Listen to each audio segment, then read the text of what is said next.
इयत्ता 8वी राष्ट्रीय आर्थिक दुर्बल घटक शिष्यवृत्तीची तयारी करणाऱ्या सर्व विद्यार्थ्यांचं पुन्हा एकदा महमूद मुलानी ऑनलाईन एज्युकेशन या मोफत शैक्षणिक चॅनलमध्ये मनपूर्वक हार्दिक स्वागत. येत्या डिसेंबर महिन्यामध्ये साधारणपणे 21 डिसेंबर 2025 रोजी या वर्षीची NMMSची परीक्षा होणार आहे आणि त्याची तयारी म्हणून आपण यूट्यूबच्या माध्यमातून हा व्हिडिओ पाहत आहे आणि त्याच वेळेला काही विद्यार्थी इकडं गुगल मीटला जॉईन होऊन थेटपणे त्या व्हिडिओमध्ये भाग घेत आहेत. चला तर मग आज आपल्याला जे काही पाहायचं आहे त्याच्यामध्ये विज्ञान विषयासाठी सायन्स, जनरल सायन्स आपण त्याला म्हणतो, त्या विषयासाठी प्रकरण 3 जे आपण पाहत होतो, फोर्स अँड प्रेशर, बल आणि दाब, त्यातल्या काही कन्सेप्ट्स पुढे राहिलेले आहेत, काही प्रश्न घ्यायचे राहिलेले आहेत आणि आपला जो काही भर आहे तो प्रामुख्यानं यापूर्वी झालेल्या परीक्षांमध्ये आलेले प्रश्न कशा प्रकारचे आले होते आणि त्यासाठी काय विचार करायचा हे आपण पाहणार आहोत. त्यासाठी मी स्क्रीन शेअर करणार आहे. त्या स्क्रीन शेअर करण्यासाठी माझ्याकडे मी जी PPT बनवलेली आहे ती PPT तुमच्याबरोबर मी नक्कीच स्लाईड शोच्या माध्यमातून घेत असतो आणि तुम्हाला ते आत्ता दिसत नसेल लगेच, मी ती सध्या ओपन करतोय कारण मी थेट तुम्हाला आपल्या कालच्या प्रकरण 3 मध्ये घेऊन जाणार आहे.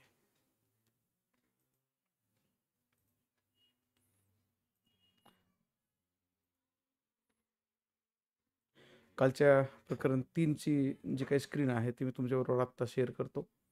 नेहमीप्रमाणे आपण जे आपलं स्क्रीन नंबर 2 आहे ते तुम्हाला शेअर केलेलं असतं आणि नेहमीचा माझा प्रश्न आहे तोच, नेहमीचा स्क्रीन तुम्हाला सगळ्यांना दिसतंय का? हो सर, दिसते आहे. आपण प्रश्नांकडे जाऊयात. काल हे प्रश्न आपली चर्चा करून झालेले होते. 2017-18चे प्रश्न इथं असणार नाहीत कारण पुस्तक बदललं 2018ला, तेव्हापासून आपण हे काल उत्तर काढलं होतं 980 पास्कल. त्यानंतर याचंही उत्तर आपण काढलं होतं, पाण्यात टाकलेली वस्तू पाण्यावर तरंगते कारण प्लावक बल हे गुरुत्वीय बलापेक्षा जास्त असते. Buoyant force is greater than the gravitational force, exceeds the gravitational force, असाही अर्थ आपण घेतलेला होता. त्यानंतर घनतेचे SI पद्धतीतील एकक कोणते आहे याची उत्तर तुम्ही काल काढलेली आहेत, फक्त मी तेवढी सांगतो ती तुमच्याकडं बरोबर आहेत का एकदा चेक करून घ्या. हॅलो हॅलो हां, आत्ता तास चालू झालेला आहे. ते चालू तासाची लिंक पाठवायची असेल तर माझ्याकडं काही मी स्वाध्याय म्हणजेच होमवर्क सांगितलेला असतो, तो ज्या विद्यार्थ्यांनी पूर्ण केलेला आहे त्यांना मी गुगल मीटला घेतलेलं असतं. सगळ्यांना मी घेत नाही. तुम्ही जर यूट्यूबचे व्हिडिओ पाहिले असतील तर त्याच्यातून जे काही होमवर्क किरकोळ थोडे सांगितलेत तेवढे लिहा, मला पाठवा, मी जॉईन करून नंतर पुढच्या तासाची लिंक तुम्हाला मिळेल. ओके, ठीक आहे. त्यांचा पुन्हा फोन आल्यावर त्यांना सांगू, त्यांच्या पालकांच्या ज्या अडचणी असतात त्या इथं आपल्याला सोडवायच्या आहेत. गणितेचे एकक SI पद्धतीमध्ये तुम्ही याचं उत्तर काढलेलं आहे, किलोग्रॅम पर मीटर क्यूब असं ते उत्तर तुमच्याकडं आलेलं असणार आहे. सगळ्यांसाठीच आलेलं आहे. चॅटबॉक्समध्ये हो म्हणा, तेच उत्तर सगळ्यांचं असणार आहे. घनतेचं विचारलेलं आहे, unit of density in SI system is kilogram per metre cube, हेच आहे. पुढं या प्रकारचं उदाहरण आपण काल सोडवलेलं होतं, pressure is equal to force upon area. काल हे उदाहरण आपण सोडवलं या टाईपचंच. इथं फोर्स आहे म्हणजेच वजन आहे, because weight is one type of force. वजन 25 न्यूटन आहे म्हणजे 25 न्यूटन भागिले 0.50 याचा तुम्हाला करायचा आहे भागाकार आणि तो केला की तुम्हाला उत्तर मिळेल. किती मिळेल ते तुम्ही शोधायचं आहे, मी ते काय सांगणार नाही. तुम्ही भागाकार तेवढा करू शकता. काल भागाकार कसा करायचा हे सुद्धा मी कालच्या तासामध्ये दाखवलेलं आहे. ज्यांनी कालचा तास पाहिलेला नाही त्यांनी यूट्यूबमध्ये पुन्हा एकदा पाठीमागं जा. कालचा तास मी लगेच काल संध्याकाळी अपलोड केलेला आहे. आजचाही तास जो आत्ता चालू आहे तो लगेच थोड्या वेळानंतर अपलोड होईल. याचं उत्तर सगळ्यांना सापडलं का? फिरणारा विजेचा पंखा बंद केल्यानंतरही काही वेळ फिरत राहतो, हे टिंबटिंबचे उदाहरण आहे. A revolving electric fan continues to revolve even after it is switched off is an example of inertia of rest, inertia of motion, inertia of direction and pressure. Those are given for options. The correct option is, उत्तर sir सांगू का? हां सांग. गडीचे जडत्व म्हणजे inertia of motion. Inertia of motion गती जडतो, कारण त्या फॅनची पाती फिरत असतात. त्याचबरोबर त्याचा जो मधला गट्टू आहे तोही फिरत असतो. जरी आपण बटन बंद केलं तरी लगेच फॅन आहे तसा स्टॉप होत नाही. त्याच्या अगोदरच्या जडत्वामुळे तो नंतरही थोडा वेळ तसाच फिरत राहतो. Speed of that fan decreases and after some time the fan stops completely. थोड्या वेळानंतर फॅन पूर्णपणे बंद होतो. तत्पूर्वी त्याचा जो काही गती आहे ती हळूहळू कमी होत जाते, कारण आतमध्ये जे बेरिंग आहेत तिथं थोडंसं फ्रिक्शन होतच राहतं आणि त्या फ्रिक्शनमुळे त्याचं स्पीड मग कमी होत जातं. ठीक आहे, प्रश्नाचं उत्तर तुम्हाला सापडली, त्याबद्दल फार चर्चा करायला नको. हां, याचं उत्तर मात्र तुम्हाला नेमकं याच प्रकरणामध्ये शेवटच्या पानावर अगदी शेवटच्या काही ओळींमध्ये सापडलेलं असणार आहे. ते वाक्य मला तुम्ही वाचून दाखवावं अशी माझी अपेक्षा आहे. सर सांगू का? जाधव सर मी पण सांगू का? कोणाला तरी सांगू दे. यादव सांगतो. यादव सांग. सर पेज नंबर 20 वरती सापडले. थोडा जोरात आवाज येऊ दे हे तुझा. सगळ्यात शेवटचं. आवाज कमी येतोय. सर हां, पेज नंबर. सर आवाज येतोय का? हा, येतोय आता. बोल. सर 20 नंबरच्या पेजवर खाली शेवट सापडले. त्या ओळी वाचून दाखव जरा.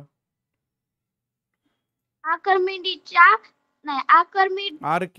तत्वाची आर्किमिडीजच्या असा शब्द आहे. हां, तत्वाची उपयुक्तता मोठी आहे. झांजे व पाणबुड्या यांच्यात रचनेत हे तत्व वापरलेले असते. आर्किमिडीजचं तत्व त्या ठिकाणी वापरलेलं आहे. जे तू वाचून दाखवले तेच मी पुन्हा एकदा इथं माझ्याकडच्या पुस्तकामध्ये मी ओपन केलेलं आहे आणि ते पुस्तक पण आता तुम्हाला दिसावं असं मी ठेवलेलं आहे दुसऱ्या स्क्रीनवरती नेऊन. इथं आपण ते आर्किमिडीजचं तत्व पाहिलेलं होतं आणि त्यामध्ये शेवटी सांगितलंय जहाजे पाणबुड्या यांच्या रचनेत हे तत्व वापरलेलं असतं. म्हणजे किती जहाज खाली बुडणार आहे, ते किती पाणी बाजूला टाकणार आहे, ते किती वर तरंगणार आहे, हे सगळा हिशोब आर्किमिडीजच्या तत्वाच्या सहाय्यानं केला जातो. त्याबरोबरच दुग्धतामापी आणि आर्द्रतामापी या दोन्ही उपकरणंसुद्धा याच तत्वावर आधारलेली आहेत. ठीक आहे, त्याच्याबद्दल फार सविस्तर सांगण्याची आवश्यकता नाही, कारण तत्ववरती दिलेलं होतं. तत्व याप्रमाणे दिलेलं आहे. एखादी वस्तू द्राव्यमध्ये म्हणजे वायू किंवा द्रव यामध्ये अंशतः अथवा पूर्णतः बुडवल्यास त्यावर वरील दिशेने बल प्रयुक्त होते. त्यालाच आपण म्हटलं होतं प्लावक बल. ते किती असतं, तर हे बल त्या वस्तूने बाजूस सारलेल्या द्राव्याच्या वजना इतके असते. जितका द्राव्य तो बाजूला सारेल तेवढंच बल वरच्या दिशेनं कार्य करणार आहे. हे आर्किमिडीजनं शोधून काढलं होतं, म्हणून त्याला आपण आर्किमिडीजचं तत्व असं म्हटलेलं आहे. आणि याच तत्वावर आधारित जहाजे, पाणबुड्या, दुग्धतामापी आणि आर्द्रतामापी यांची रचना केलेली आहे. प्रश्न इंग्रजीमध्ये तोच आहे. त्यानंतर एखाद्या पदार्थाने स्थायूवर लावलेला दाब हा कोणत्या बाबींवर अवलंबून असतो. इंग्रजीमध्ये प्रश्न दाखवणं गरजेचं आहे. काही विद्यार्थी सेमीचे आहेत म्हणून. The pressure exerted on solid by an object depends on 4 options here also are given. Sir सांगू का?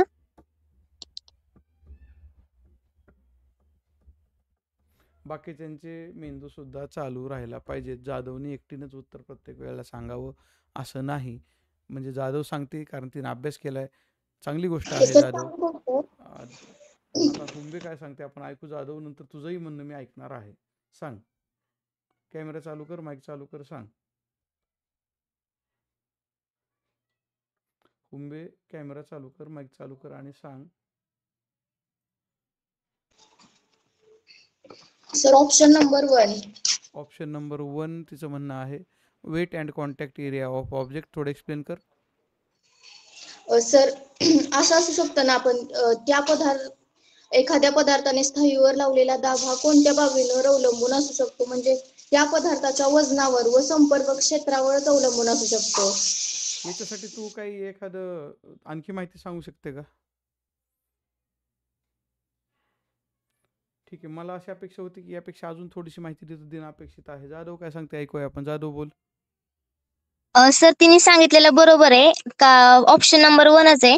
कारण तर इथं आपल्याला काय सांगितलंय त्यांनी, एखाद्या पदार्थाच्या स्थायूवर लावलेला दाब, म्हणजे एक पदार्थ आपला आहे आणि तो स्थायू आहे आणि त्याच्यावरती आपण जो दाब देतोय तो दाब कशामुळं आपल्याला हे अनुभवता येतोय, कारण तर ती वस्तू स्थायू तिचं वजन असतं ना, त्या वजनावर त्या प्रेशर त्याच्या क्रिएट झाल्यानंतर त्याच्या वेट वरती आणि संपर्क क्षेत्र म्हणजे कॉन्टॅक्ट एरियावरतीच ते अवलंबून असतं.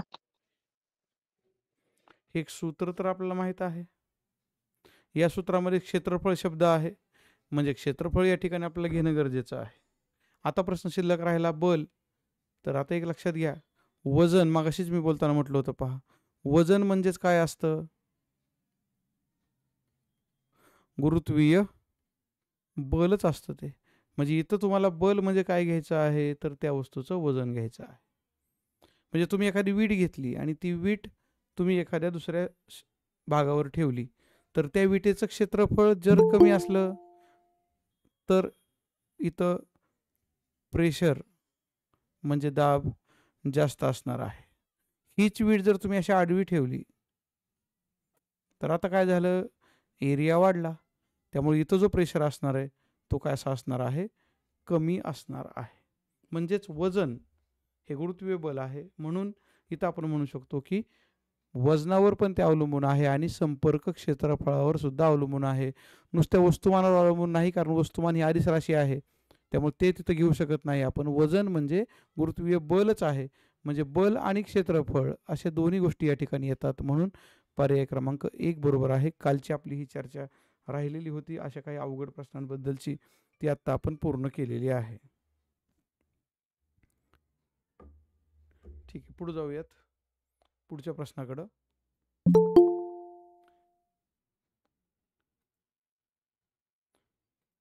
पुढच्या प्रश्नाकडे जायचं तत्पूर्वी खाली एक सूचना लिहिलेली आहे. या प्रकारच्या गुगल मीटमध्ये जॉईन होण्यासाठी संपर्क म्हणून माझाच नंबर दिलेला आहे. कारण हाच व्हिडिओ काही विद्यार्थी नंतर यूट्यूबवरती पाहतात. परीक्षा जवळ येईल तसं ते आणखी पाहण्याचं प्रमाण वाढतं आणि मग त्यांना वाटतं की आपण सुद्धा गुगल मीट जॉईन करायला पाहिजे. तिथं आपल्याला उत्तरं सांगता येतील, चर्चा करता येईल, थेट पुस्तकात पाहता येईल. ते मुलं नंतर जॉईन होणार आहेत. पुढचा प्रश्न हा 21-22चा प्रश्न संपला. तोच प्रश्न इंग्रजीमध्ये दिलेला होता. The pressure exerted on solid bye an object depends on weight and contact area of object because weight is the gravitational force and we know the formula that pressure is equal to force upon area. या प्रकारचा प्रश्न आपण पहिला सोडवलेला आहे. क्षेत्रफळ दिलेलं आहे, त्याचं वजन दिलेलं आहे, तो स्क्रू लाकडी फळीवर आपण टेकवला तर त्याचा दाब काढायचा आहे. पुन्हा एकदा आपल्याला ते सूत्र वापरायचे, कुठलं? तेच मागाचंच, pressure is equal to force upon area. परंतु इथं पुन्हा गडबड होऊ शकते. गडबड काय होते ते पण मी तुम्हाला आठवण करून देतो. इथं त्यांनी देताना युनिट दिलेला आहे centimetre square. You have to convert it into metre square. तुम्हाला ते 5 सेंटीमीटर स्क्वेअरचे मीटर स्क्वेअरमध्ये रूपांतरित करावे लागतील आणि मग तुम्हाला ते भागाकारासाठी घ्यायचं आहे. म्हणजे तुम्हाला इथं न्यूटनमध्ये दिलंय वजन ते आहे तसंच घ्यायचं आणि इथं मात्र तुम्हाला घेताना त्या 5ला विशिष्ट संख्येने गुणावं लागेल आणि त्यानंतर तुम्हाला मिळणार आहे इथं मीटर स्क्वेअर मधला जो काही एरिया असेल तो मिळणार आहे. तो इथं लिहा आणि मग तुम्हाला उत्तर प्रेशरचं काढता येईल. डायरेक्ट उत्तर जर तुम्ही काढायला गेलात तर ते 100% उत्तर चुकणार आहे. कारण इथं 5 सेंटीमीटर स्क्वेअर हा एरिया दिलेला आहे, तो तुम्हाला मीटर स्क्वेअरमध्ये कन्वर्ट करावा लागेल. कसा कन्वर्ट करणार बघा, आता तो तुम्हाला वर्गात झालेला आहे. नसेल झाला तर मग मीच सांगू का? बोला लवकर, तुमचं काय म्हणणं आहे? तुम्ही सांगितलं तर मी लगेच सांगतो. अशा पद्धतीने आपल्याला ते बदलता येतं.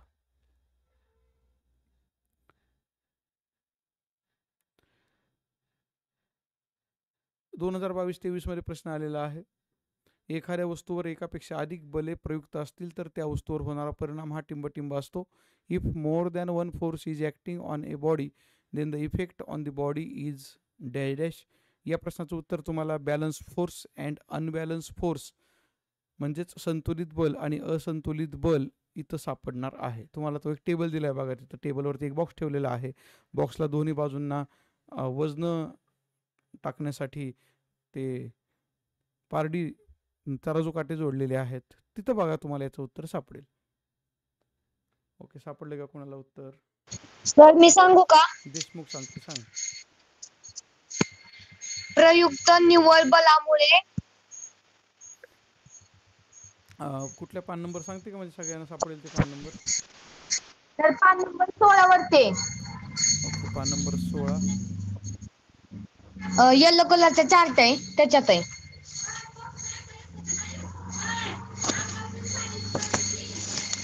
पान नंबर 15, हे पान नंबर 16 आलं बघ इथं. एखाद्या वस्तूवर एकापेक्षा अधिक बले प्रयुक्त असतील तर त्या वस्तूवर होणारा परिणाम हा त्यावर प्रयुक्त निव्वळ बलामुळे असतो. साधारणपणे विद्यार्थी अशा प्रकारे चौकटीत दिलेली माहिती वाचून समजून घेण्याच्या भानगडीत पडत नाहीत. परिणामी त्यांना वाटतं हे नेमकं कुठल्या प्रकरणाबद्दल विचारलेलं आहे. याच्यासाठी थोडंसं मला एक्सप्लेनेशन देणं गरजेचं आहे. मी ते तुम्हाला थोडं समजावून सांगणार आहे. त्यासाठी आपण पुन्हा वरती येऊया. इथं रस्सी खेच खेळणारी मुले आपापल्या दिशेने दोर ओढतात. दोन्ही बाजूंनी ओढ सारखीच असेल तर दोर हलत नाही. पण जर एका बाजूचं बल अधिक झालं तर दोर त्या बाजूला सरकतो. एका बाजूचं बल अधिक झालं याचा अर्थ काय झाला की त्या दिशेनं असलेलं निव्वळ प्रयुक्त बल हे जास्त झालं. मग निव्वळ प्रयुक्त बल आपण कसं काढणार तेही आपण काढूयात. मला पुन्हा PPT मध्ये जाऊ द्या. तिथं तुम्हाला हे मला थोडं समजावून सांगता येईल. काय होईल समजा या दिशेने आपण 4 न्यूटन बल प्रयुक्त केलेलं आहे आणि या दिशेने आपण 2 न्यूटन बल प्रयुक्त केलेलं आहे. जर याचा आपल्याला नेट फोर्स काढायचा म्हटलं, नेट फोर्स म्हणजे आता मी इकडं थोडी डायरेक्शन लिहितो. ईस्ट म्हणजे ही दिशा आपली पूर्व दिशा असते आणि ही दिशा आहे ती पश्चिम म्हणजे वेस्ट दिशा आहे. आता मग तुम्हीच मला सांगा की इथं मध्यभागी ठेवलेल्या वस्तूवर कोणत्या दिशेने आणि किती फोर्स एक्झर्ट होणार आहे. ईस्ट दिशेला. ईस्ट दिशेला किती असेल तो? 2 न्यूटनने जास्त. कारण इथं असं दिलेलं आहे 4 दिलेलं आहे ईस्टला, वेस्टला दिलेलं आहे 2 न्यूटन. म्हणजे याचं नेट फोर्स आपण काढू शकतो 2 Newton in the direction of east, पूर्व दिशेला. म्हणून इथं म्हटलं होतं त्यांनी प्रयुक्त निव्वळ बल जो जे काय असेल तेवढंच. कारण इथं जरी 4 आणि 2 6 बल प्रयुक्त होत असलं तरी नेट फोर्स जो आहे तो 2च न्यूटन आहे आणि तो ज्या दिशेला जास्त होतोय 2 न्यूटन त्या दिशेलाच ती वस्तू सरकणार आहे. कळलं का सगळ्यांना? हो सर. पुढे हो जाऊया. सर. हो पुढचा प्रश्न. सर. हो सर. या चौथ्या प्रश्नाचं उत्तर औसा लातूरची विद्यार्थिनी तेहरीनला सापडलेलं नाही. तिनं असं मला लिहून पाठवलेलं आहे की तिला ते उत्तर सापडलेलं नाही. मग काय करायचं? हॅलो, हां, हो, लिंक पाठवली मी 7 वाजताच आणि तास सुरू होऊन आता जवळजवळ संपत आलेला आहे. तू व्हॉट्सॲप बघितला नाही का मोबाईल? कालचीच लिंक आहे की, कालच्याच लिंकवर जॉईन व्हायचं आहे.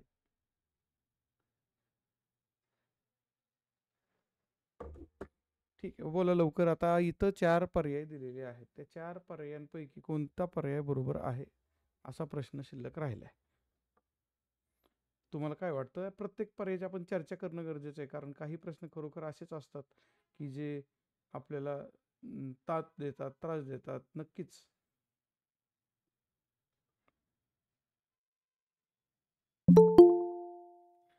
तुमचं काय म्हणणं आहे आपण ऐकूया जरा. तुम्ही काय सर मला पण इकडेच समजलं नाहीये. बरं ठीक आहे. जाधवला पण नाही समजलं, तेहरीन मल्लेबारी तिला पण नाही समजलं. कोणाला काही कळलं असलं सर तर मला पण नाही समजलं. बरं, तुम्हाला कोणाला सर तरी काहीतरी मला पण नाही समजलं. एक तरी वाक्य कळलं असेल का असं माझं म्हणणं आहे. ही जी काही वाक्य दिलीत ना त्यांनी 4 वाक्य, ती सेमीमध्ये पण तुम्हाला मी काल दाखवली होती. तुम्ही ती यूट्यूबला जाऊन बघितली. इथं पण दिलेली आहे. डेन्सिटी बद्दलची ही 4 वाक्य आहेत आणि त्यांनी असं म्हटलेलं आहे, which of the following statement is not related with the quantity density. घनता राशीशी सुसंगत नाही असं त्यांना इथलं वाक्य पाहिजे आहे. कुठलं वाक्य असू शकतं?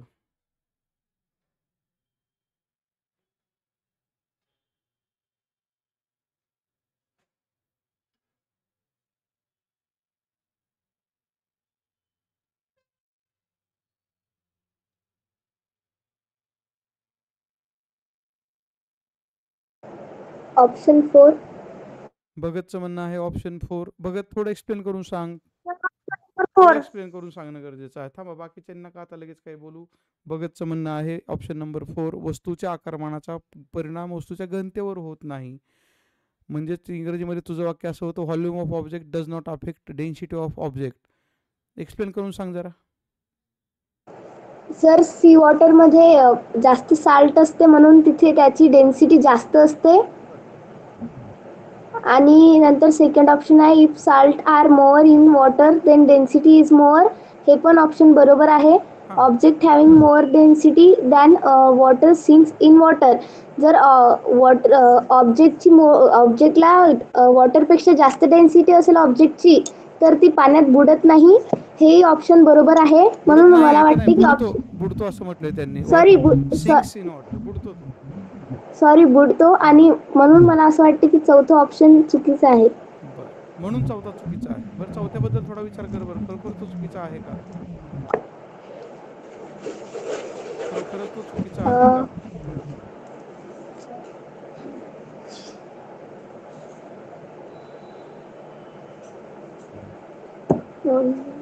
खरोखर आता मी तुला एक फॉर्म्युला लिहून दाखवतो इथं, का तुझ्याकडे तो फॉर्म्युला असेल पहा बरं जरा.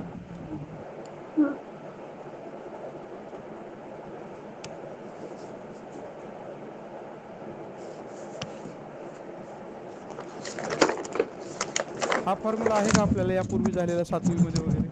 Density is equal to mass upon volume. हो मग आपण मग चौथा ऑप्शन आपल्याला चुकीचं आहे असं वाटू शकतं का या फॉर्म्युलाकडे बघितल्यावर? कारण त्या डेन्सिटीच्या फॉर्म्युलामध्ये थेट व्हॉल्यूमच आलेलं आहे. आता बोला मग कुणीतरी. आता कोणाच तरी काहीतरी म्हणणं येऊ शकतं, काहीतरी आता तुम्ही बोललं पाहिजे. म्हणजे मी तुम्हाला फॉर्म्युला मुद्दाम लिहून दिलेला आहे. का दिलाय फॉर्म्युला लिहून? कारण त्याचं कारण असते की त्या फॉर्म्युल्यामध्येच काहीतरी अर्थ दडलेला आहे.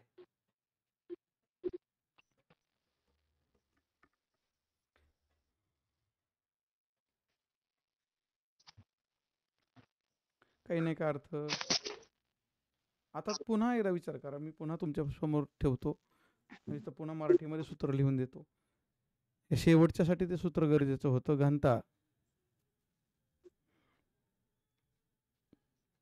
बरोबर वस्तुमान भागिले किंवा छेद आकारमान. म्हणजे आकारमानावर घनता अवलंबून आहे.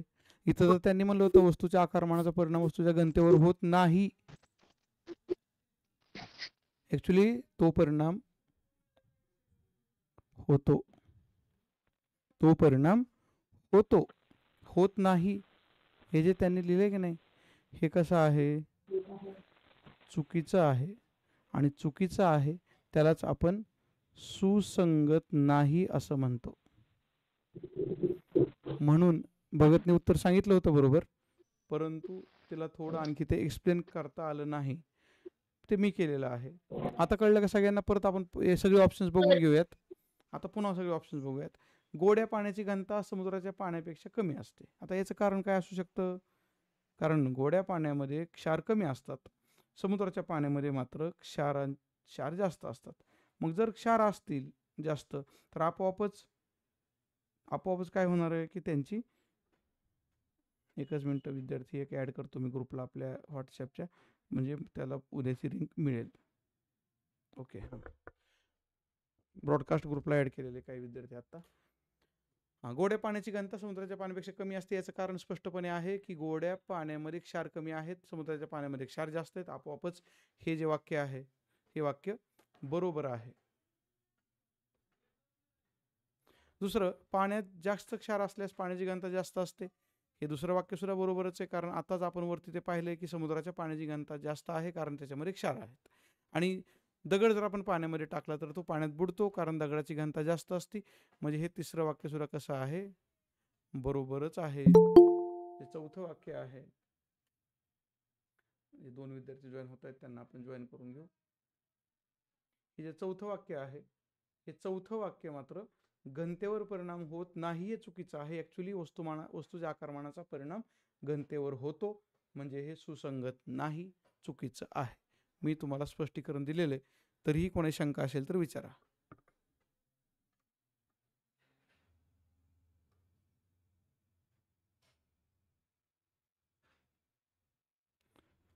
बहुतेक कोणी शंका नाही. आपण वाट पाहिली थोडीशी, पुढे जाऊ आपण आता पुढच्या प्रश्नाकडे. हे उत्तर आपण काढलं.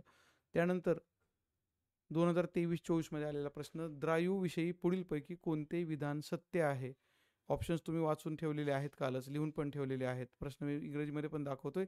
Which of the following statement is true for fluids? द्रायू म्हणजे फ्लुइड्स म्हणजे कोण कोण येऊ शकतं? फ्लुइड्समध्ये येतात, दोघं येतात, त्यांना आपण म्हणतो liquid and gases. Those are called as fluids. कारण हे दोन्ही फ्लो होऊ शकतात, फ्लो होतात, म्हणून त्यांना आपण फ्लुइड्स असं म्हटलेलं आहे. म्हणजे द्रव आणि वायू त्यांना द्रायू असं नाव दिलेलं आहे. आता बघा हे 4 ऑप्शन्स, 4 पैकी बरोबर काय आहे? आता विचारायचं आहे, मी सांगतो. आता कोणी बोलावं माझी अपेक्षा अशी आहे. आत्तापर्यंत काहीच न बोललेल्या विद्यार्थ्यांपैकी श्रावणी जगदाळे, माईक चालू कर आणि सांग. श्रावणी जगदाळे, हा सर. सांग याचं उत्तर काय आहे? सर मला ऑप्शन नंबर 2 वाटतोय. ठीक आहे, तुला ऑप्शन नंबर 2 वाटतोय. ठीक आहे, असू दे. आता मी आणखी विचारतो पुढे जाऊन. खरात माईक आणि कॅमेरा चालू कर आणि तू पण सांग की तुला यातलं कुठलं उत्तर बरोबर वाटतंय.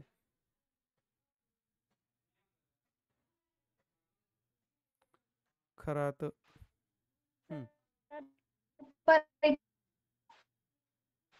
कुठला म्हणते? कुठला पर्याय सांगते बरोबर आहे म्हणून? रेंज कमी आहे त्यामुळे आवाज तुझा आपल्याला पूर्ण आलेला नाही. आणखी राहिलेल्या विद्यार्थ्यांपैकी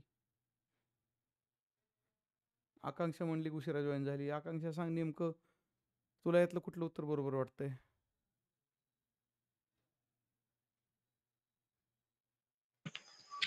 सर मी सांगू का हुंबे? सर मी सांगू का? ठीक आहे, मंडलिकला उत्तर येत नाही असं लक्षात आलेलं आहे. मग सर. दोन्ही, एक रूपनवर आहे, एक हुंबे आहे. त्या दोघीपैकी मगाशी राजकन्याने उत्तर सांगितले का? हुंबेने नाही का सांगितलेलं? हुंबे सांग बरं मग. सर मला ऑप्शन नंबर 2 बरोबर वाटतोय. बर, आणि ऑप्शन नंबर 2 आहे की नाही, तो 18 पेज वरती पण त्याचं स्पष्टीकरण दिलेलं आहे त्या ऑप्शनचं. ठीक आहे, बघूया आपण. पेज नंबर 18 म्हणते तू, तर 18 पेज नंबरला जाऊन बघू आपण काय दिलंय नेमकं. कुठं आहे इथं सांग बरं. वायुदाब आहे ना तिथे. पात्रातील द्रायू, इथं वाक्य पहा, पात्राच्या सर्व पृष्ठभागावर, भिंतीवर आणि तळावर आतून दाब प्रयुक्त करतात. आणि अशा प्रकारे बंदिस्त असलेल्या द्रायूमध्ये असलेला दाब सर्व दिशांना समरूपाने प्रयुक्त होतो. 2 वाक्य तर आपल्याला सापडली. आणखी एक वाक्य आहे वरती, वायू सुद्धा द्रवाप्रमाणेच ज्या पात्रात बंदिस्त आहे त्या पात्राच्या भिंतीवर दाब देत असतो. द्रव पदार्थ सुद्धा त्याच्या भिंतीवर आणि तळावरती दाब देतात. म्हणून आपल्याला यातला ऑप्शन शोधायचा आहे.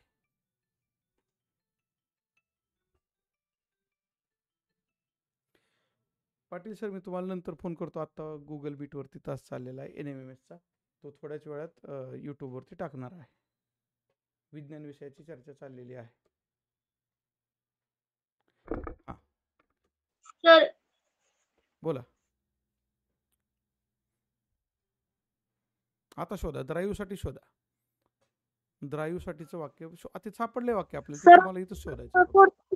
सर ऑप्शन नंबर 4 बघतचं उत्तर आलेलं आहे. Option sir. नंबर 1. राजकन्या काय म्हणते सांग बरं. सर ऑप्शन नंबर 4 चुकीचा. नाही, सर मला वाटतं ऑप्शन नंबर 4 म्हणून. सत्य विधान विचारलंय रे त्यांनी. सत्य विधान कोणतं आहे? सर मला ऑप्शन नंबर 4 आता बरोबर वाटतोय, कारण की त्याच्या खाली तसंच वाक्य दिले की दाब सर्व दिशेने समरूपपणे प्रयुक्त होतो. आणि तेच वाक्य त्यांनी होतो म्हणलंय, इथं त्यांनी होत नाही म्हणून सांगितलंय. म्हणजे दडदडीत हे वाक्य चौथं जे आहे ना, हे वाक्य चुकीचं आहे. हे वाक्य तर विषय संपला, हे चुकीचं आहे. तूच वाचून दाखवलं ना समरूपाने प्रयुक्त होतो म्हणून, विषय संपला. म्हणजे चौथं तर उत्तर असू शकत नाही. चला वरच्या 3 मध्ये शोधा. आता पुस्तकात पहा. Option number 1 sir. कोण बोलत होतं बरं आता ऑप्शन नंबर 1? मला माईक चालू झालेला दिसलेला नाही. जगदाळे, सांग तुझं उत्तर, तू सांगत होती का? सर मला वाटतं ऑप्शन नंबर 1. 1 कसं काय? वाचून दाखव बरं, पुस्तकात वाक्य हे आहे का 1 नंबरचं? सर मी सांगू का? जाधव, सांग शेवटी, आता तूच बोल, काय म्हणते? सर पुस्तकात असं वाक्य दिलंय, पात्रातील द्रायू पात्राच्या सर्वच पृष्ठभागावर, भिंतीवर आणि तळावर आतून दाब प्रयुक्त करतात. त्यामुळे पहिलं हे बरोबर आहे. मग मी त्याला आता अंडरलाईन केलेलं आहे आणि हेच वाक्य काय आहे? बरोबर आहे. द्रायूंबद्दलचं वाक्य आहे. काही जी वाक्य होती ना ती द्रवाबद्दलची होती, वायूबद्दलची काही वाक्य वेगळीच होती. त्यामुळे इथं जे वाक्य आहे जे पहिलं आहे ते पुस्तकात स्पष्टपणे आहे असंच लिहिलेलं आहे. द्रायू पात्राच्या सर्व पृष्ठभागावर आतून दाब प्रयुक्त करतात. उदाहरण सांगतो, समजून घ्या. आपण जेव्हा ट्यूबमध्ये हवा भरतो की नाही, किंवा फुग्यामध्ये हवा भरतो, फुग्यामध्ये आपण हवा भरल्यानंतर फुग्याचे काय फक्त खालचीच बाजू फुगते का? वरची बाजू पण फुगते. याचा अर्थ सर्व पृष्ठभागांवर, खालच्या, वरच्या, बाजूच्या आतून दाब प्रयुक्त केला जातो. कळलं का सगळ्यांना फुग्याचं उदाहरण? किंवा जर तुम्ही पाणी भरलं फुग्यामध्ये, पाणी, तर त्या पाण्यामुळे सुद्धा फुगा फुगतो, सर्व दिशांना फुगतो तो. म्हणजे द्रायूचा जो काही दाब आहे तो सर्व पृष्ठभागावरती आतून आहे.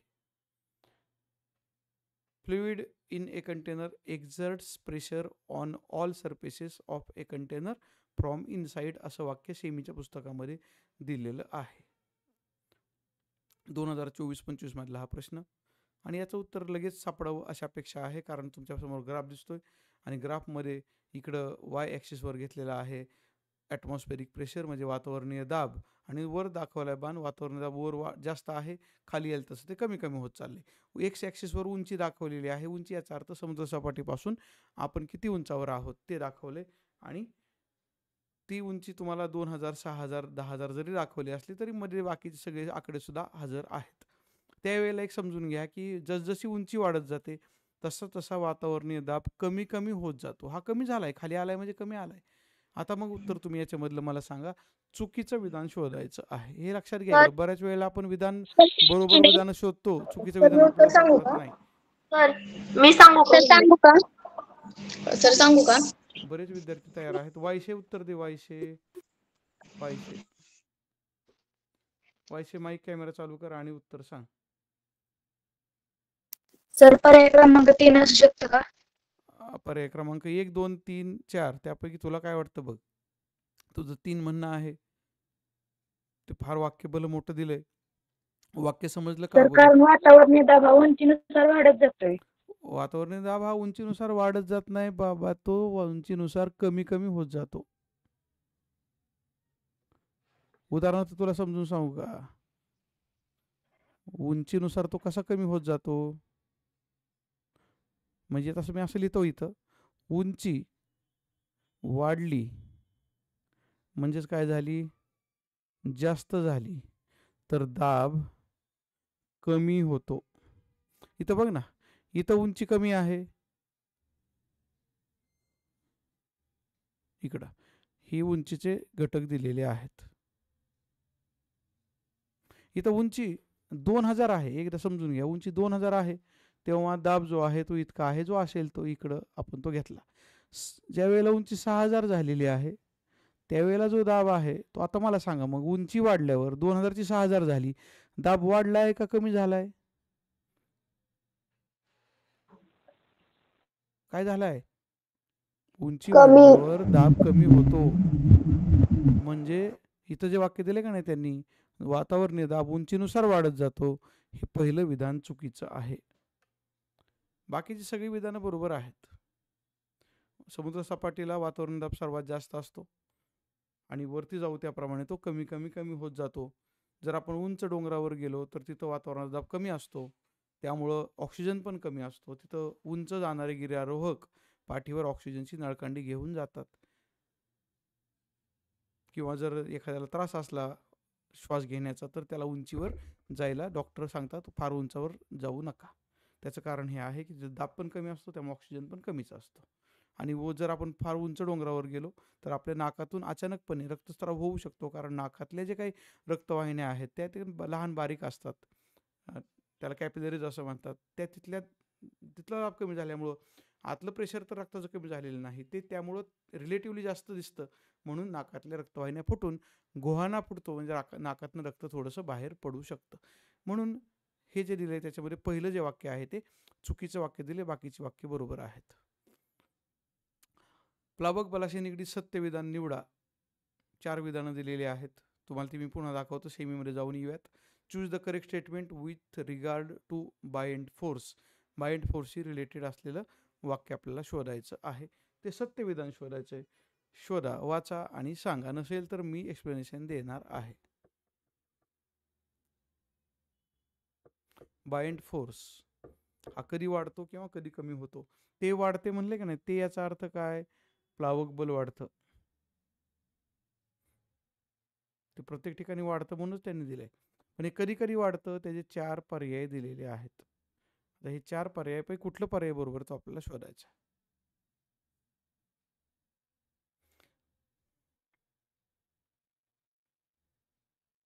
तुमची उत्तरं काहीही असू शकतात, त्याच्याबद्दल मी कधीही काही म्हणलेलं नाही. कारण शेवटी तुम्ही आता विचार करायला सुरुवात केलेली आहे, त्यामुळे तुमची उत्तरं चुकू शकतात.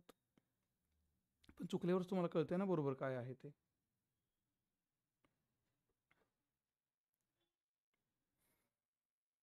कुणी काय अजून डोकं चालवलेलं दिसत नाही. कुणी काय अजून उत्तर सांगितलेलं दिसत नाही. बघूयात उत्तर काय येतंय, कोणाचं उत्तर येतंय. मी वाट पाहतोय कुणीतरी माईक चालू करून मी सांगू का असं म्हणावं, पण अजून तरी काही कोणी माईक चालू केलेलं नाही. सर मला हे समजलं नाहीये. ठीक आहे, जाधवला काही समजलेलं नाही. ठीक आहे, राहू द्या बाजूला. दुसरं कोणी प्रयत्न करतंय? राजकन्या प्रयत्न करते, सांग.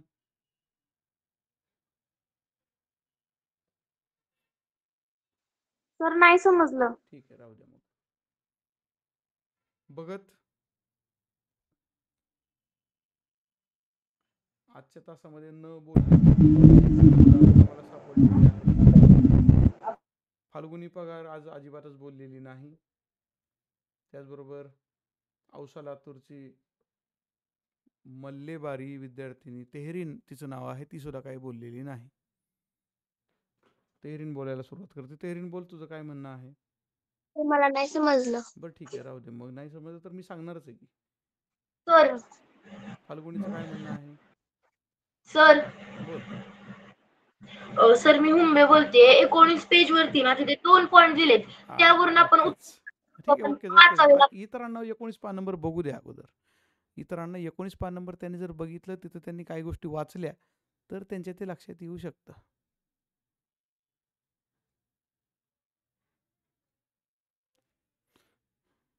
एकोणीस पान नंबर शेवटच्या 2 ओळी प्रचंड महत्त्वाच्या आहेत. ते या प्रश्नामध्ये तुम्हाला, हुंबे तू एकदम योग्य काम केलंय. तू विद्यार्थ्यांना योग्य उत्तराच्या जवळ आणलेलं आहे. प्लावक बल 2 गोष्टींवर अवलंबून असते, त्यांनी स्पष्ट सांगितलंय. आणि ते दोन्ही गोष्टी दिलेल्या आहेत, आकारमान आणि घनता. त्या काय करायच्या ते दिलेलं पण इथं. आत्ता उत्तर तुम्हाला सगळ्यांना सापडेल असं मला वाटतं. बरं हुंबे, तुला संधी आहे, तूच सांग. तुला काय वाटतं, पर्याय क्रमांक 1, 2, 3, 4 पैकी कोणतं उत्तर बरोबर आहे? बोल. सर एकदा पर्याय दाखवता का? हा, दाखवतो लगेचच. बघ पर्याय दिसले?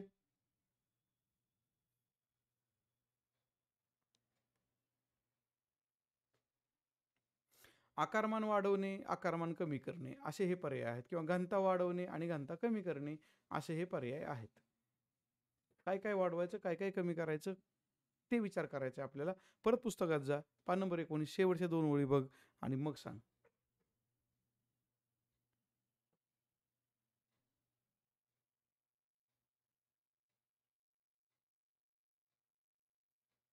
चला ठीक आहे, आता इथं मी तुम्हाला थोडं समजावून सांगतो.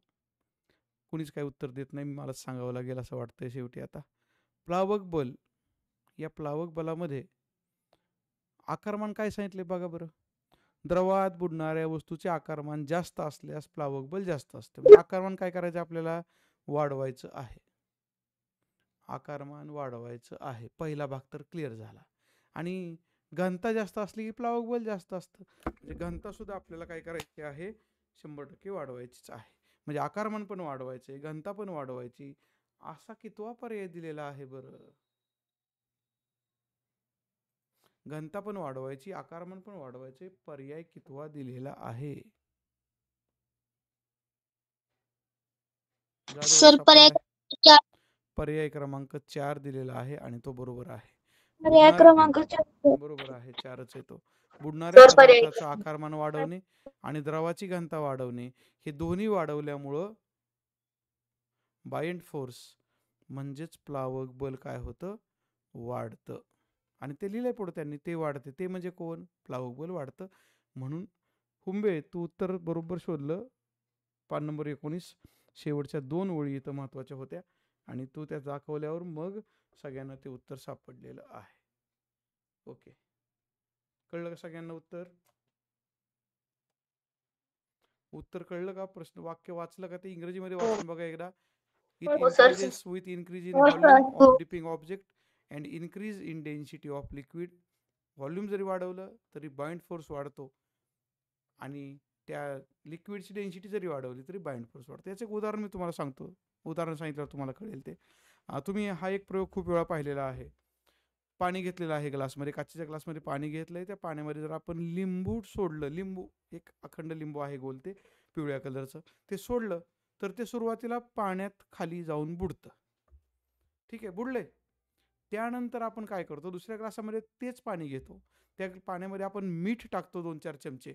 ते मीठ आणि पाणी आपण ढवळतो. ते मीठ पाण्यात विरघळतं, त्याची डेन्सिटी वाढते आणि पुन्हा आपण तेच लिंबू जर त्या पाण्यात सोडलं, मिठाच्या पाण्यात, तर तिथं मात्र ते तरंगतं. तरंगण्याचं कारण काय? The bind force increases due to increase in the density of liquid. म्हणून ते तरंगतं. कळलं? अरे कळलं का ते लिंबूचं उदाहरण मी सांगितलेलं? हो सर. हो सर. आता एक दुसरं उलटं उदाहरण मी सांगणार आहे, ते समजून घ्या. दुसरं उदाहरण आता माझं, व्हॉल्यूम ऑफ डिपिंग ऑब्जेक्ट याच्याबद्दल मी बोलणार आहे. बुडणाऱ्या पदार्थाचं आकारमान वाढवायचं कसं? थोडंसं इकडे बघा, मी थोडंसं इथं एक्सप्लेन करून सांगणार आहे. तुमच्याकडे एक पातळ पत्रा दिलेला आहे. तो पत्रा जर तुम्ही पाण्यात टाकला तर तो डायरेक्ट जाऊन तळाशी बुडणार आहे, कारण पत्र्याचं व्हॉल्यूम आपण वाढवलेलं नाही आहे. तसं आपण त्याला पाण्यात टाकलं, तो खाली जाऊन बुडला. जर त्या पत्र्याच्या आपण बाजूच्या ज्या कडा आहेत ना, त्या आपण थोड्या थोड्या अशा वरती जर वळवले की नाही, वरती वळवलं म्हणजे कसं करायचं नेमकं तुम्हाला दाखवतो मी.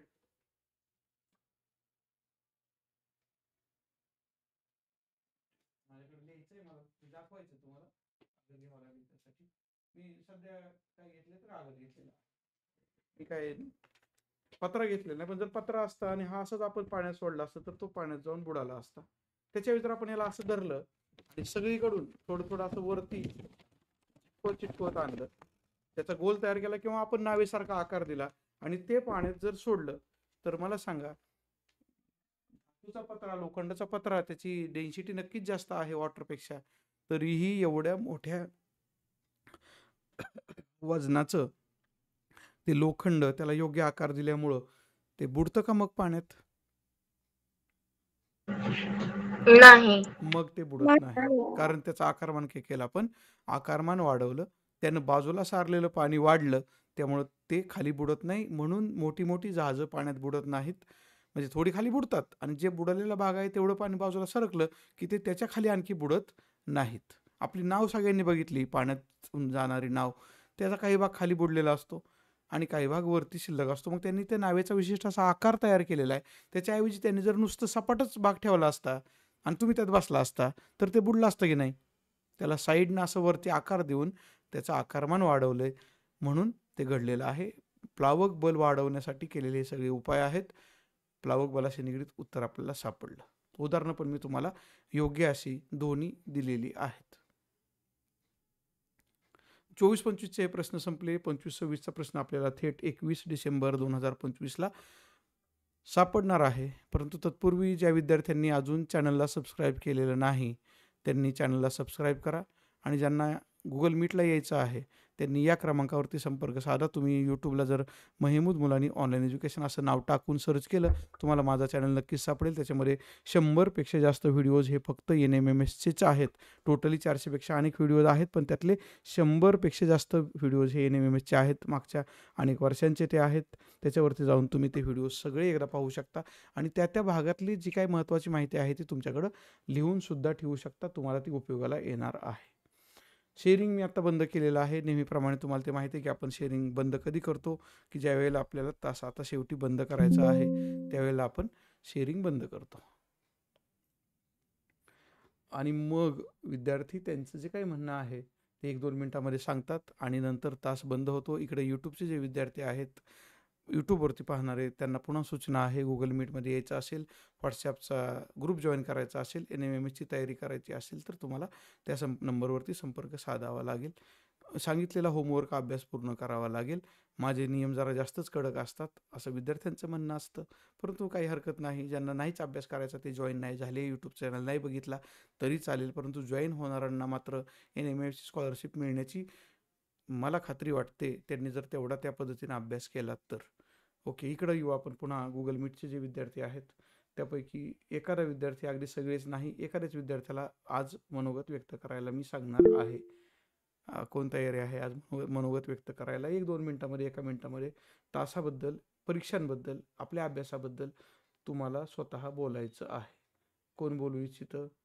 हुंबेने हात वरती केलेला आहे, जाधवने पण हात वरती केला आहे. ठीक आहे, दोघींना संधी आहे. आज दोघी थोडं थोडं बोला. सुरुवातीला हुंबे बोलेल, मग जाधव बोलेल. हुंबे बोल पटकन. सर तुम्ही आज जसं आपण बघितलं पुस्तकामध्ये आज असा एक प्रश्न होता की तिथं फक्त आपल्याला व्याख्या दिलती, त्याच्यावरूनच आपल्याला उत्तर शोधायचं होतं.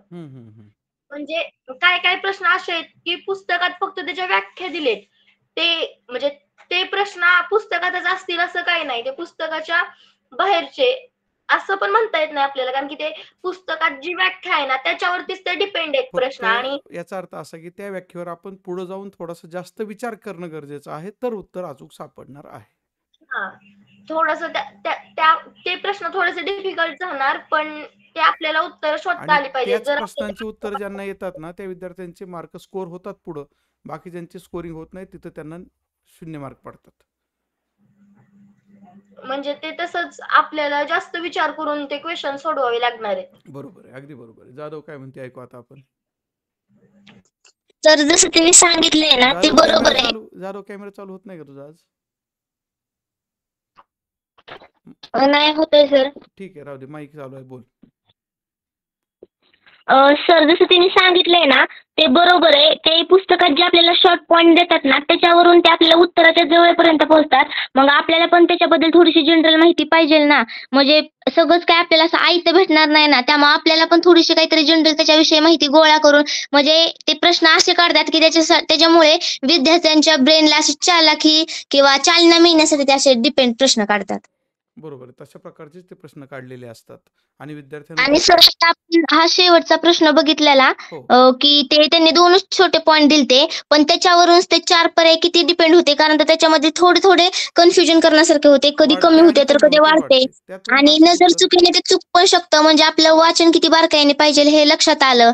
हा बरोबर आहे. म्हणजे अशाच पद्धतीचे हे प्रश्न येतात, त्या वेळेला तसा विचार करणं गरजेचं आहे, हे विद्यार्थ्यांना कळावं म्हणून तर आपण खासच आपल्या कॉम्प्युटरमध्ये गेल्या 2-3 महिन्यांपासून मी काय करत होतो की प्रत्येक वर्षी आलेले प्रश्न 2018-19 पासूनचे आणि ते असे प्रकरण वाईज बाजूला काढत होतो. प्रकरण वाईज मी ते घेतले काढून आणि त्याचा खरोखर आत्ता उपयोग होतोय असं मला वाटतंय. त्याबरोबरच मॅथचे प्रश्न जे आहेत ते पण मी बाजूला काढलेले आहेत प्रत्येक पॉईंटनुसार, आणि त्यांचे मी तुम्हाला गुगल मीटला न घेता मी स्वतः त्याचे व्हिडिओज तयार करतो आहे आणि ते दररोज संध्याकाळी किंवा दररोज सकाळी अशा वेळेला ते यूट्यूबवरती प्रसारित होणार आहेत. तुम्हाला ते सुद्धा व्हिडिओज बघायचे आहेत. त्याच्यामध्ये मी तुम्हाला उत्तर एक्सप्लेन करून सांगणार आहे, कारण त्याच्यामध्ये तुम्हाला फार काही उत्तरं पुस्तकात शोधायची नाहीत. ते उत्तर आलं कसं, त्यासाठी काय विचार करायचा आहे हे मी तिथं सांगणार आहे. आणि त्यानंतर आपण पुन्हा गुगल मीट शेवटी घेणार आहोत. त्या गुगल मीटमध्ये तुम्हाला तिथं उत्तरं द्यायची त्या मॅथच्या प्रश्नांची. त्याची तयारी तुमची तोपर्यंत झाली का नाही हे मला पण त्यावेळेला कळणार आहे. ओके, दोघींनी छान मनोगत व्यक्त केलेले आज. त्यांच्यापासून प्रेरणा घेऊन अजून वेगळं थोडंसं काहीतरी सांगायचं असेल तर तिसऱ्या विद्यार्थ्याला पण संधी आहे.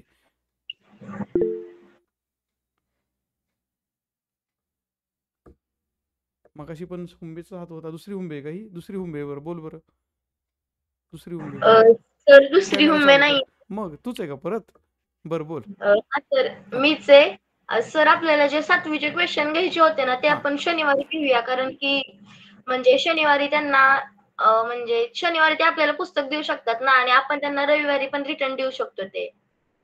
7वीचे प्रश्न किती आहेत ते एकदा बघून घे. मी तुला दाखवतो. एकच मिनिट थांबा. तुला ते प्रश्न मी दाखवतो. 7वीचे प्रश्न किती आहेत ते आपण बघू आणि मग निर्णय घेऊयात. 7वीचे प्रश्न आता मी पुन्हा पीपीटी समोर आणलेली आहे. बघितले एकदाच. इकडे प्रश्न आहेत ते बघ. म्हणजे पीपीटी क्रमांक 2 पासून ते माझ्याकडे पीपीटी क्रमांक दिसतंय ना तुला पण? हे सगळे मी स्क्रोल करतोय वरती नेतोय की नाही, ते सगळे 7वीचे प्रश्न आहेत. आता पीपीटी क्रमांक शेवटची पीपीटी 51वी आहे. म्हणजे टोटली 50 प्रश्न आहेत त्याचे. 7वीतल्या पुस्तकावर आधारित आत्तापर्यंत आलेले 50 प्रश्न आहेत. हा प्रश्न आहे 2024-25चा. हा प्रश्न आहे 24-25चाच. हा 23-24चा. असे सगळे प्रश्न आपण 50 प्रश्न आत्तापर्यंत आलेले सगळे तिथं घेतलेले आहेत. मग या 50 प्रश्नांना मला नाही वाटत एका दिवसामध्ये ते संपेल म्हणून. किमान नाही सर, तसं नाही. म्हणजे आपण जर कंटिन्यू जर शनिवार रविवार नाही, घेत मी गेलो काय म्हटलं होतं की किमान दररोजचे आपले 14-15 प्रश्न जर झाले तर 3 तासांमध्ये 7वी आपल्याला कव्हर करायची आहे. आणि 7वीतली उत्तर लवकर सापडत नाही. त्याचं कारण हे तुम्हाला सांगतो. कारण तिथं आपण काही एक चॅप्टर पाहत नाही, एक प्रकरण पाहत नाही. इथं आपण एक प्रकरण पाहतो म्हणून आपल्याला ते जरा सोपं वाटतं. आपण म्हणजे एका प्रकरणात 2-3 पानात लगेच पुढं माग केलं की आपल्याला सापडतं. तिथं मात्र आपल्याला 7वीच्या याच्यामध्ये मी प्रकरण नंबर तरीसुद्धा मी प्रकरण नंबर शोधून ठेवलेला आहे. त्यामुळे तुम्हाला ते लवकर सापडेल. पण पानं जास्त पलटावी लागणार आहेत. कारण एखादा प्रश्न पहिल्या प्रकरणावर, एखादा प्रश्न थेट 8व्या प्रकरणावर असं आपल्याला एकदम बदलून जावं लागणार आहे. त्यामुळं किमान 3 किंवा 4 दिवस आपल्याला त्या 7वीसाठी सलग तास घ्यावे लागणार आहेत. ते आपण घेऊयात. असंच ठरवू एक दिवशी. 7वीची पुस्तकं तुम्ही सगळ्यांनी म्हणण्यापेक्षा जे आता माझ्याकडं 20-25 विद्यार्थी गुगल मीटच्या ब्रॉडकास्ट लिस्टमध्ये आलेले आहेत, त्यांनी 7वीची पुस्तकं ज्या दिवशी तुम्ही आणणार आहात त्यानंतर 3-4 दिवस आपल्याकडे ती पुस्तकं ठेवावी लागतील. दररोज आपल्याला ती असं करता येईल का पहा बरं. एक दिवशी आपण 7वीचा जो काही आहे सगळाच भाग एकाच दिवशी सर. म्हणजे रविवारी सलगपणे 2 ते 3 तास सलग गुगल मीट घेऊन आपण घेऊ शकतो. सर मी काय म्हणत होते, शनिवारी घेतले तरी. चालेल, तसं करूया. बोल सर जाधव. आपण जर शनिवारी घेतलं तरी दर 7वीचा अभ्यास तरी आपला होईल की? हो, दर शनिवारी घेतलं तर आपल्याला 4 शनिवार घ्यावे लागतील मग. त्यापेक्षा मी म्हणतो सर शनिवारी थोडं घ्यायचं 2 तास, रविवारी 2 तास घ्यायचे, एका आठवड्यात 7वी बाजूला करून ठेवायची. सर मी काय म्हणत होते की हा. मागच्या वर्षीचे जे 7वीचे पुस्तक होते ना तेच जर घेतले आपल्या शाळेतून चालतील का काही एक महिनाभरासाठी आपल्याला अभ्यासासाठी? जाधवचं खरं डोकं चालते बरं का. वरती संगणक लॅबमध्ये ती पुस्तकं शिल्लक आहेत अजून 7वी. कारण तर पाठीमागच्या वर्षीचीच पुस्तकं आमचीच आम्ही जमा केली ना, मग अभ्यासासाठी घेतली तर. तीच अभ्यासासाठी तुम्हाला उद्या रविवार आहे, उद्या सोडून देऊ आपण. म्हणजे उद्या म्हणजे मी नंतर जेव्हा शाळेत येईल, उद्या 1 तारीख आहे, उद्या येणाऱ्या शाळेत. आज मी मिटिंगला गेलो होतो तेव्हा आलो नव्हतो. तर उद्या मी शाळेत आल्यावर आपण ती चर्चा करूयात आणि ती पुस्तकं फक्त 40 जे विद्यार्थी NMSला बसले होते त्याच विद्यार्थ्यांना देऊयात. हो सर. नक्कीच. त्याचा तुम्हाला उपयोग होईल. आणि सर आणि ती पुस्तकं असं तुमच्याकडे वर्षभर शनिवार राहिली तरी चालतील. ठेवण्यापेक्षा कारण त्या 7वीच्या मुलांना आपण ह्या वर्षी नवीन पुस्तकं आणून दिलेली आहेत. जर हो. कमी असतील तर मग विचार करू आपण. बोल. हा. सर मी काय म्हणत होते, तुम्ही म्हटलं ना शनिवारी, मग आपण शनिवारी घेण्यापेक्षा जर रोज थोडे थोडे त्यातले पण शेवट एंडिंगला आपण 10-15 मिनिटं किंवा अर्धा तास वगैरे त्याला देऊन रोज आपण 1 तास घेतोय ना, 1.5 तास जरी क्लास घेतला तर चालेल का? म्हणजे नाही, 7 ते 8:30 पर्यंत. माझी जी वेळ आहे दररोजच्या काही बाकीच्या कामांची याच्यामधून मला पाऊण तास निघतो, एकतर वेळ शिल्लक राहतोय. त्यातून फार तर मी 1 तास काढू शकतो. त्याच्यापुढे मला फार जाता येत नाही. ते लिमिटेशन आहे. मी शनिवार रविवार असं सुट्टी वगैरे आपल्याला असते की नाही, सुट्टीच्या काळात आपण तो कार्यक्रम 7वीचा करून टाकूयात. हो एकदाचा. चालेल. आणि तुम्हाला पुन्हा 7वीच्या पुस्तकाचा सुद्धा पूर्ण अभ्यास करायचा आहे. 7वीच्या पुस्तकाचा तुम्हाला पूर्ण अभ्यास करायचा हे लक्षात ठेवा. नुसतं विज्ञानच नव्हे तर आपलं 7वीचं गणित पण बघायचं, 7वीचे इतिहास, भूगोल, नागरिकशास्त्र सुद्धा बघायचे. त्याचे सुद्धा प्रश्न आपण वेगळे काढलेले आहेत. सर 7वीच्या नागरिकशास्त्रावरती बरेच प्रश्न येतात का? 8वीच्या नागरिकशास्त्रावरती एखाद दुसराच येतो, पण नाही, 7वीच्या च्यावरती बरेच प्रश्न 7वीच्या येतात. नागरिकशास्त्रावर 1 प्रश्न येतो आणि 8वीच्या नागरिकशास्त्रावर 4 प्रश्न येतात. मी आतापर्यंतच्या सगळ्या पेपरचं अवलोकन केलेलं आहे. 1 प्रश्न असतो 7वीवरती नागरिकशास्त्राचा, आणि 4 प्रश्न असतात 8वीवरती आहेत. मी तुला दाखवतो नंतर, माझ्याकडे पीपीटीज त्या बनवलेल्या आहेत. तूच उत्तर काढलीत ना ती मध्ये शोधून कुठल्या हा प्रकरणामध्ये आहेत पण ते? सर कसं आहे माहितीये का, 7वीच्या ह्याच्यात पण तशी उत्तर आहेत, पण ते जास्त डीप मध्ये नाहीयेत. ते फक्त आपल्याला पुढच्या इयत्तेनुसार त्याचा क्ल्यू दिलाय. आणि 8वीत पण तसंच आहे, म्हणजे दोन्ही थोडंसं डिफरन्स आहे ना, तर तशाच टाईप मध्ये क्वेश्चन आहेत. हा, म्हणजे त्या टाईप मधले प्रश्न 7वीतले 8वीतले सलग पुढे विचारलेले आहेत. हा गणिताचे प्रश्न तर फार कन्फ्युजिंग आहेत, कारण अभ्यासक्रम तोच असतो, त्यामुळे तो प्रश्न 7वीतला विचारलाय का 8वीतला विचारला हे कळत नाही. पण अभ्यासक्रम शेवटी परिमेय संख्या म्हणल्यावर त्याच्याबद्दलचा आलेला प्रश्न 7वीतला 8वीतला घातांक समान बराचसा भाग आहे, वेगवेगळ्या आकृत्या आहेत त्याच्यामध्ये, त्यामुळे तसं होऊ शकतं. पण काही जरी झालं तरी आपल्याला काय करायचं, शेवटी अभ्यासच करायचा, हे महत्त्वाचं आहे. 7वीतला असू द्या नाहीतर 8वीतला असू द्या, आपल्याला 7वी आणि 8वी दोन्ही वर्षांच्या सगळ्याच पुस्तकांना अभ्यास करायचा आहे. म्हणजे जो या पेपरमध्ये आपल्याला मार्क कमी पडतात की नाही, कुठला तो पेपर भयंकर, पेपर क्रमांक 2, स्कॉलॅस्टिक ॲबिलिटी टेस्ट, शालेय क्षमता चाचणी, त्याच्यासाठी आपल्याला तयारी करावी लागेल. मॅटची तयारी तर मी माझ्या पद्धतीनं देणारचे व्हिडिओज त्यात तुमची होऊनच जाईल, अडचणच काही नाही. पण शॅटला तुम्हाला स्वतःला बऱ्यापैकी वाचन, पाठांतर आणि पुन्हा विचार करावा लागणार आहे. ठीक आहे, आजचा तास यूट्यूबच्या विद्यार्थ्यांसाठी मी आता इथं बंद करतो आहे. त्यांनी बाकीचे व्हिडिओज पाहायचे आहेत. इथून पुढं तुम्हाला यूट्यूबच्या माध्यमातून बौद्धिक क्षमता चाचणीचे सुद्धा सगळे प्रश्न, यापूर्वीचे सगळे म्हणतो माझ्याकडे सगळे प्रश्न ऑलरेडी सोडवलेले आहेत. म्हणजे तुम्हाला खोटं वाटेल, मी माझं काम चालूच ठेवलेलं असतं. इकडं मी बाजूला जे टेबल आहे त्याच्यावरती हे ठेवलेलं आहे सगळं लिहून. इथं माझ्याकडं अगदी तुम्हाला मी दाखवू शकतो, इथं अनेक कागदं जी दिसत आहेत सगळी सोडवलेली कागद आहेत. या सगळ्या कागदांवरती मी मॅथचे प्रश्न सोडवलेले आहेत, ते तुम्हाला मी समजावून सांगणार आहे. सगळे 2017-18 पासूनचे हे मॅथचे प्रश्न आहेत, जे की मी बाजूला काढलेले आहेत त्या घटकानुसार. म्हणजे अक्षरमाला वेगळी, संख्यामाला वेगळी, दिशेचे प्रश्न वेगळे, कॅलेंडरचे प्रश्न वेगळे, आकृतीचे प्रश्न वेगळे, विसंगत घटकचे प्रश्न वेगळे, समसंबंधीचे प्रश्न वेगळे, त्या सगळ्या मॅथचे प्रश्नांचं असं आपण बायफर्गेशन केलेलं आहे. कुणाला काहीतरी म्हणायचं आणि यूट्यूबचा तास मी इकडे आता बंद करतो. यूट्यूबसाठी धन्यवाद.